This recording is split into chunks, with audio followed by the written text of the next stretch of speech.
আজ 16 ডিসেম্বর বাংলাদেশ ডাক দিয়েছে হাল্ক বাংলাদেশ আর্মি হয়ে যুদ্ধে যাবে। এই ট্যাঙ্ক আজ থামবে না, বাংলাদেশেরকে বাঁচাবে হাল্ক নিজেই যুদ্ধ করে। এই ট্যাঙ্ক থামবে না, শত্রুর ট্যাঙ্ক আমার সামনে টিকবে না, বাংলাদেশের জন্য হাল্ক যুদ্ধ করবে। এই মাটি আমার, শত্রু থাকলে যুদ্ধ হবেই।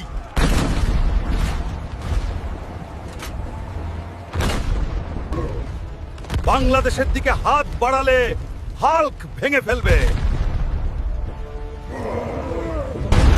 ভয় পেও না ভাইরা, বিজয় কাছে। এই যুদ্ধ শেষ, বাংলাদেশ জিতে গেছে। এই পতাকা স্বাধীনতার চিহ্ন, বাংলাদেশ স্বাধীন দেশ।